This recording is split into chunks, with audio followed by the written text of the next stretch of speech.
Hey guys, what's up? It's Anthony, here to do something I wasn't originally planning to do. I decided to remake my gaming history videos. I wasn't really satisfied with how they turned out, and plus, since those videos, I actually have bought a lot more stuff so I can talk about a lot more. And I feel like I can explain stuff a little bit better than last time, especially since, like I said, I got more and I can have more of a show and tell here. So anyway, a lot of people want to know where my gaming history starts. And that actually starts in the year 2000. Now, I have been playing games since I was 2 years old. And the first games I played were not exactly on a console. It was actually on PC. And I would play PC games such as Reader Rabbit, Jumpstart, a lot of those educational games, point and clicks, adventure storybooks, or activity centers. And I played a lot of those as a kid because I'd be like it, and also or Sesame Street games as well. Fun fact: the Sesame Street games in particular taught me how to read at a young age. So they say, video games are educational and like brain rot or whatever. Tell them that those games helped me learn to read as a kid. So there you go. Anyway, so I would play those, and eventually I kind of started to move on to more action-oriented games and games that were based on movies where you had to move around and use the keyboard, and actually sort of gave me a challenge. And a lot of those games I can show. Some of these I remember very much playing, and some of them I actually had to get my mom to help me. The first one I remember in particular was The Emperor's New Groove for PC. I know this was also on the PlayStation 1. I think it was also on the Nintendo 64, but I could be wrong. I'm pretty sure it was only on PlayStation 1 and PC. This was the first game that I remember playing that gave me a challenge, and it was really fun. This is probably my third copy of it because I broke it over the years or whatever. Not out of rage, I just was a child who didn't take care of his games. That's the thing I regret, as a kid. I wish I took care of my games more as a kid, but when you're a kid, you don't really think about that. So I played this, and that was really fun. Then, of course, I love this film. Very underrated film. No one ever talks about it. Disney's Dinosaur. It's missing the cover art. This was kind of like, in many ways, my first RPG in some ways, because it had RPG elements in it that were really, really cool. And I actually beat the whole thing. It takes a lot of time, though. This I know for a fact was on the Dreamcast as well. And then you got Monsters Inc. Scare Island, which, in my opinion, I think this was the first game that was based on Monsters Inc. and probably one of the better ones, if you ask me, because it took place after the events of the film, and you get to play as Mike or Sully and got to scare kids. I know this is definitely also on the PlayStation 1. And also in Europe, they got a PlayStation 2 version, which is really strange. We never got it over here. It wasn't that much of a difference, though. I guess they thought the Monsters Inc. game that also came out on PS2 was enough. And then, of course, this one I remember in particular beating, which was Disney's Tarzan. And I remember beating this on hard. That was a really big accomplishment for a 4-year-old. It's a really good game too. This was, I know for a fact, was also on the PlayStation 1 and the Nintendo 64. And this is not my original copy. My original copy I threw away because it was super scratched. And of course, I'll throw in this. This is another really good game. Very different from the console versions. or the PlayStation 1 version, which was Harry Potter and the Sorcerer's Stone, or Philosopher's Stone for you people in England. This is a really good game as well. I played this more at my cousin's house. It's actually pretty easy now looking back at it, but at the time, actually gave me somewhat of a challenge, like I said. So I played that, and now I didn't know about any of the game consoles that were going on, with the exception of maybe the GameCube. And that's only because when I was 5 years old, I had a friend named Cody. I used to hang out at his house, so we used to play GameCube. He was a really rich kid. But anyway, I hadn't played any consoles other than that. By the way, we'll get to my GameCube story down the line, because that's not until much later. That's actually not even until after the GameCube even ended. So the first gaming console I truly remember playing was when I was like 4 or 5 years old. I was visiting my uncle's house. He had this game system. I was like, "Hey, what's that game system you have?" He's like, "Oh, it's the 3DO, Panasonic 3DO," which it was not my uncle's per se, but it was my uncle's buddy's game console, which was really cool, because we got to play on that. We got to play games such as Road Rash, which I actually recorded a video on, which I'll leave in the description. What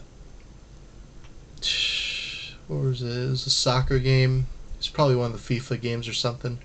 Maybe it was before FIFA, I'm not sure. Wing Commander 3 and Balls 3D. The Director's Cut, which I know my friend Scott, aka Forever Retro 82, does not like that game. I like it though. It's got a soft spot for me. It's stupid fun. So, I was like, for someone who had never seen the PlayStation 1, I thought these graphics next to PC were pretty mind-blowing, actually. So I played those. And my mom the following year, is like 2004, my mom was like, "Hey, I'll get you a game system of your own." So she went to the mall, and she got me and my brother what was called a VS Maxx. Now, a VS Maxx, for those of you who don't know, was a game console that they sold in like malls. It was very low end. It was plug and play. It was purple. It smelled like burning plastic, too. I remember the controller and the game console. And the buttons were really weird. It was like not even like... It sounded like A, B, but it was not like the Xbox controller. So I played that for a little bit, and that was pretty good. It was fine. I mean, it was like kind of like very low-end Super Nintendo graphics, but the games weren't that great to begin with. They were pretty forgettable, actually. They were like carbon copies of like games that were already popular. I think it even had a like Cruisin' like knockoff or something on it. It wasn't even that well done either. So my mom and I, my mom got rid of it pretty shortly after, I'm pretty sure. Because, really wasn't... I remember some of the games didn't even work either. It was kind of poorly made. A lot of those game consoles are poorly made, but I still remember them. So, then 2004 comes along, and I have a bunch of cousins who had this game console, who I remember... I was like, "What's this?" And they were like, "This is the Xbox." And I was like, "The Xbox?" And my cousins let me play on it. And I remember my cousins in particular had Halo, of course, Halo 2, which had just come out, Mortal Kombat Deception, which my mom actually let me play, so I'd be like playing Mortal Kombat and I'd like knock people out of like the arena, and they would be like, "Wee!" just be impaled with blood everywhere. So, but my mom wanted me to fit in with my cousins, so she let me play that. And, of course, Halo was really, really amazing to see. I still remember very much the Halo theme You know, the oh, you know, I just remember staring at that menu music when I was like 5, 6 years old. Just like, wow. You know, it's like magical. It almost sounded heavenly. I know it's Halo, but still. So, I wouldn't get an original Xbox till 21 years later, and this is the one. Now my cousins who I discovered the Xbox from later gave away their original Xbox. But this one in particular is actually my uncle's stepson's. So he got that. His stepson didn't want it anymore, so gave the console to me, and I love it.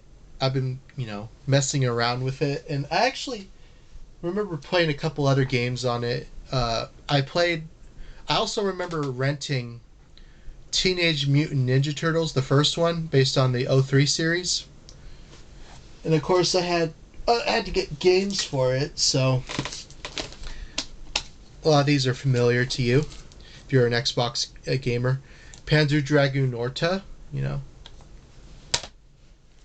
Gaiden Black, which is the definitive Ninja Gaiden on original Xbox. Hard as balls, but really fun. Rainbow Six Lockdown, which is it's pretty fun. I also have it on the PlayStation 2. Then you got exclusives, some of those I showed were exclusives, but Forza Motorsport, and this one, this is a really good Need for Speed Most Wanted. This is the one that my another cousins also had on GameCube.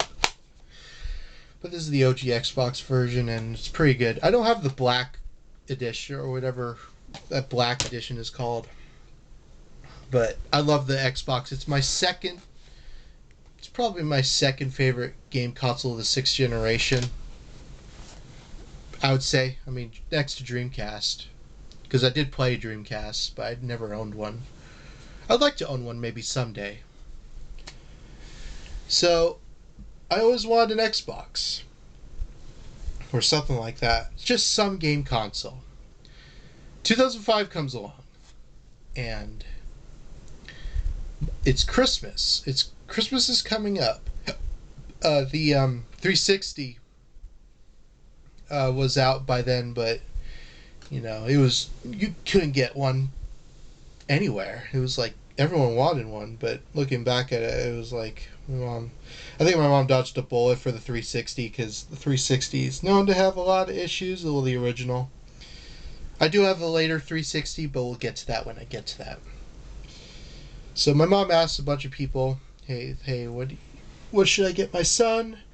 Some people said Xbox, some people said GameCube, and some people were like, a lot of them were like PlayStation 2. So, Christmas of 2005 comes, and me and my brother see this big box in the Christmas tree. We want to know what's there, and we open it, and it happens to be a PlayStation 2. It was a slim PlayStation 2, but it was a PlayStation 2 nevertheless. And I can actually show you a few games I got that year, and some other games that I played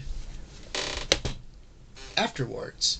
So I know for a fact that the 4 games I got were Shrek Super Slam, Hot Shots Golf 4, MX vs. ATV Unleashed, which is a pretty entertaining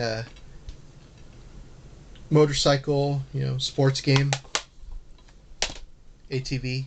And this one, which I love this game still to this day, Incredible Hulk Ultimate Destruction, which is actually, weirdly enough, the worst version of the game because it runs so slow. It's probably next to the Xbox version, not the greatest. I need to get the GameCube version one day.